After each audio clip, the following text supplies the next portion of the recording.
Meeting with heads of CIS security and intelligence agencies. Vladimir Putin held a meeting, via video conference, with participants in the session of the Council of Heads of the CIS security and intelligence agencies. At a meeting with participants in the session of the Council of Heads of the CIS security and intelligence agencies, via video conference. The President's opening remarks at a meeting with the heads of CIS security and intelligence agencies. President of Russia Vladimir Putin, Mr. Bortnikov, colleagues. Good afternoon. I am happy to welcome you to Moscow for a regular meeting of the Council of Heads of the CIS security and intelligence agencies. First of all, I would like to say that over the past years the Council has become a highly popular venue for discussing a broad range of professional issues, coordinating strategic decisions on protecting our states and the Commonwealth of Independent States as a whole from internal and external threats. Our joint efforts are especially important now. The potential for conflict remains very high both in the world as a whole and at the regional level. We see the rise of new risks and challenges to our collective security.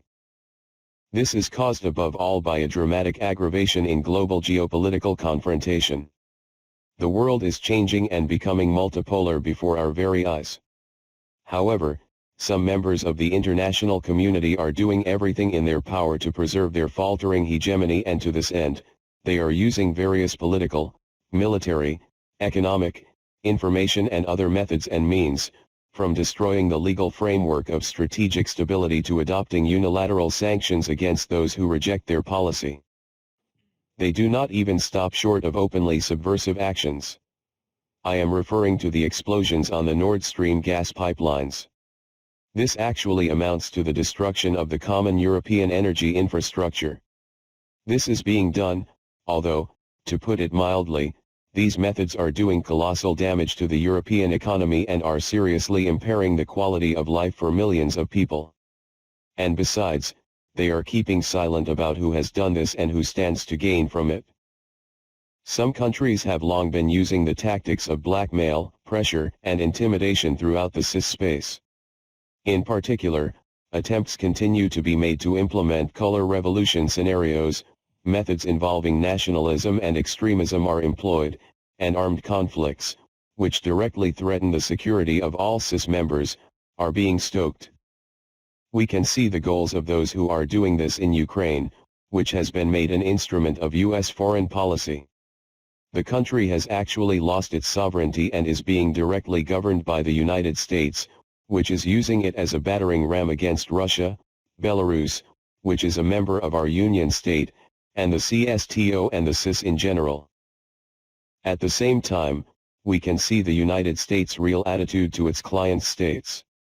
Ukraine was almost immediately turned into a testing site for military biological experiments and is being flooded with weapons, including heavy weaponry, without any heed to the Kiev regime's statements about its desire to obtain nuclear weapons. The Kiev authorities have declared this desire publicly, but everyone keeps silent. We also know about their plans to use a so-called dirty bomb as a provocation.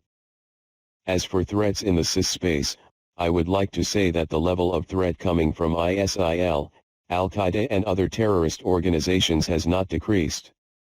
They are trying to infiltrate CIS countries and are creating undercover cells, while the concentration of terrorist groups in Afghanistan, especially on the borders of Central Asian states, certainly carries the potential risk of invasion in the region.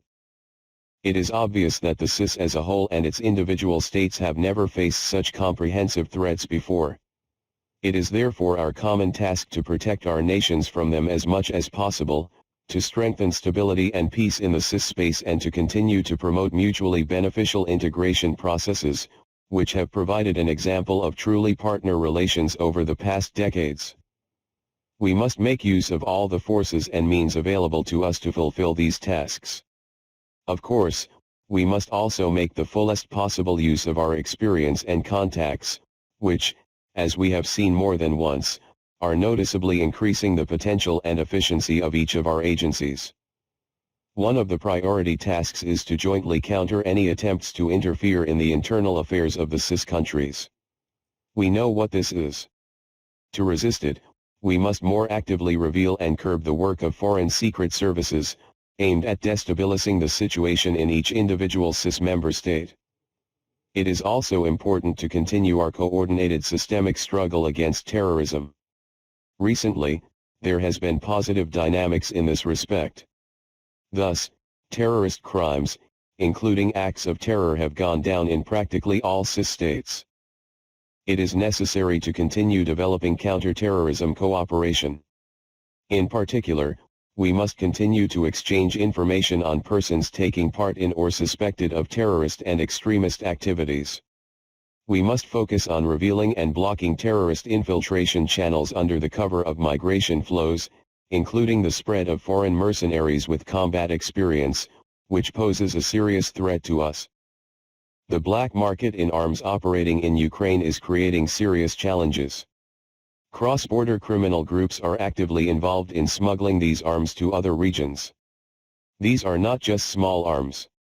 There is a persistent risk of criminals getting hold of more powerful weapons, including portable air defense systems and precision weapons.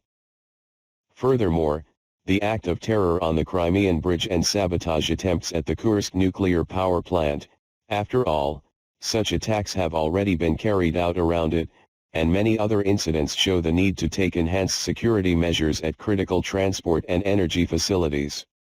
These facilities and crowded places must be protected as reliably as possible in the first place. Some tasks remain as urgent as before. This applies to countering cybercrime and drug trafficking, eliminating cross-border criminal groups and, of course, developing cooperation in protecting state frontiers. I am confident that the current meeting will help us implement our common mission on enhancing the security of our countries and the CIS in general.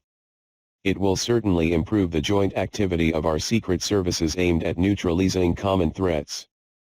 Colleagues and friends, I wish you success in your very important work that is complicated but very much in demand. I am grateful for your attention. Thank you.